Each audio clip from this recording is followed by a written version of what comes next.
नमस्कार मंडळी, आशूज रेसिपीमध्ये आपलं सर्वांचं खूप खूप स्वागत आहे। आजची रेसिपी आहे आळूच्या पानाच्या वड्या। आळूच्या पानाच्या वड्या आपल्याला कशा बनवायच्या आहे हे आज आपण बघणार आहे। न तळता न वाफळता आपल्याला आळूच्या पानाच्या वड्या एकदम कुरकुरीत अशा बनवायच्या आहे। चला तर आपण आता रेसिपीला सुरुवात करूया। इथे मी एक बाउल घेतलेला आहे, त्यामध्ये 1 वाटी मी बेसन घेतलेला आहे। त्यानंतर मी इथे लसूण मिरचीची पेस्ट घालत आहे। आता आपण त्यामध्ये ओवा टाकत आहे। ओवा टाकल्यानंतर आपल्याला चवीनुसार मीठ त्यामध्ये मी टाकत आहे। मीठ टाकल्यानंतर मी अर्धा चम्मच लाल मिरची पावडर घालत आहे आणि अर्धा चमचा हळद। हे सर्व घातल्यानंतर आपल्याला छानपैकी मिक्स करून घ्यायचं आहे। इथे सर्व एकजीव झालेला आहे। आपण आता थोडं थोडं पाणी टाकून हे पीठ छानपैकी भिजवून घेणार आहे।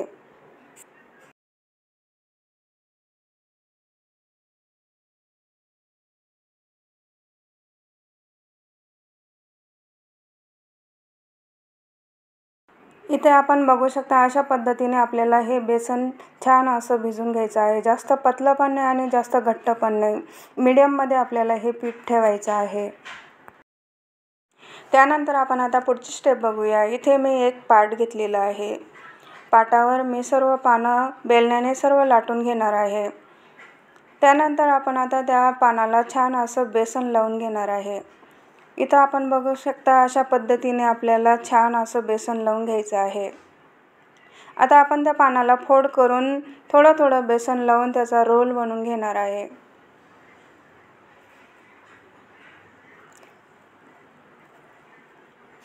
आपण आता इथे दुसऱ्या पानाला सुद्धा अशाच पद्धतीने बेसन लावून घ्यायचं आहे। एक एक करून सर्व पानाला आपण बेसन लावून छान असे त्याचे रोल बनवून घ्यायचे आहे।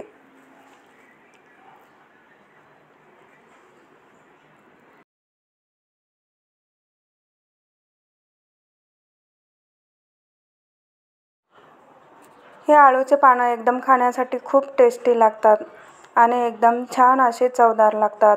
आता आपण गॅसवर पॅन ठेवलेला आहे, त्यामध्ये थोडंसं 2 चमचे मी तेल टाकलेलं आहे आणि सर्व पॅनला आपण ते तेल लावून घेणार आहे। इथं आपण बघू शकता, अशा पद्धतीने आपण पॅनला तेल लावून घेतलेलं आहे आणि एक एक करून सर्व पानाच्या वड्या मी त्यामध्ये ठेवत आहे।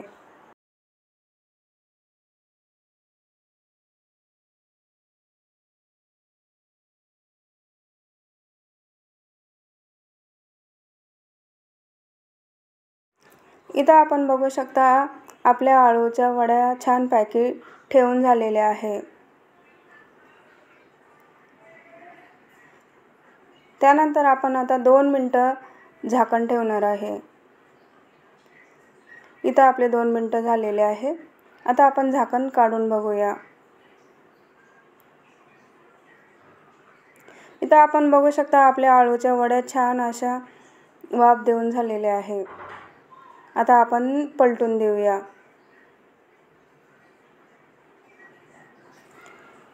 पलटून दिल्यानंतर आपल्याला 1 चमचा आपण तेल त्यावर थोडंसं टाकून घेणार आहे।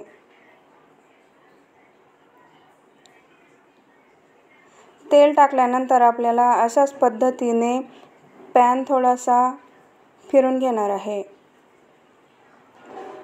आणि कमी गॅसवर आपल्याला छान अशा खमंग ह्या भाजून घ्यायच्या आहे। इथं आपण बघू शकता, आपल्या आळूच्या वड्या एकदम खमंग अशा झालेल्या आहे, एकदम कुरकुरीत। इथं आपण बघू शकता, आपल्या आळूच्या वड्या एकदम परफेक्ट तयार झालेल्या आहे। चटकदार आणि चवदार आणि एकदम टेस्टी।